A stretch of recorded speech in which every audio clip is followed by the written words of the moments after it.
Hello, happy weekend to all. तर आज आम्ही जात आहोत मॉलमध्ये, कारण उर्वीचं खूप दिवसांपासून चालू होतं की आपण मॉलमध्ये जाऊया, कारण तिला प्ले झोनमध्ये खेळायचं होतं. सो सगळ्यात पहिले मॉलमध्ये गेल्यावर आम्ही तिला प्ले झोनमध्ये एंट्री करून दिली, म्हणजे तासभरासाठी काही टेन्शन नाही. मग मी आणि सचिन थोडंसं मॉलमध्ये फिरलो. मस्त डेकोरेशन केलेलं होतं. त्याच्यानंतर विंडो शॉपिंग आम्ही करत होतो.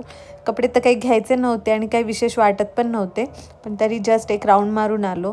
त्याच्यानंतर येऊन परत उर्वीजवळच बसलो. कधी तिचा टाईम संपेल असं झालेलं, कारण आम्हाला बोर होत होतं आणि भूकसुद्धा खूप लागली होती. पण उर्वीचं काही खेळणं थांबतच नव्हतं. तिचं कंटिन्यू खेळणं चालू होतं आणि ती एवढी खेळली की आता तिला पण जबरदस्त भूक लागली असणार आहे असं आम्हाला वाटलंच होतं. आणि तसंच झालं. ॲक्च्युली वीकेंडला मॉलमध्ये खूपच गर्दी असते, त्याच्यामुळे उर्वी एवढी खेळलेली की तिला एवढी भूक लागलेली.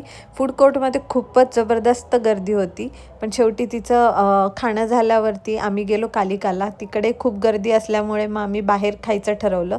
मग बाहेर आम्ही समोसा, ढोकळा असं स्नॅक्स टाईप खाल्लं आणि त्याच्यानंतर कालिकाला आल्यावर दही आम्ही नक्कीच घेतो. दही घेतलं आणि मस्त तो दिवसाचा एंड म्हणून उर्वीने आईस्क्रीम आणि आम्ही मसाले दूध पिलं. छान अशी इव्हिनिंग स्पेंड करून घरी आल्यावर काही कामं चुकतात का? तर मी दुसऱ्या दिवशीसाठी डाळ तांदूळ भिजू घातलेले इडलीसाठी, तर ते मस्त वाटून घेतले आणि दिवसाचा शेवट केला. बाय.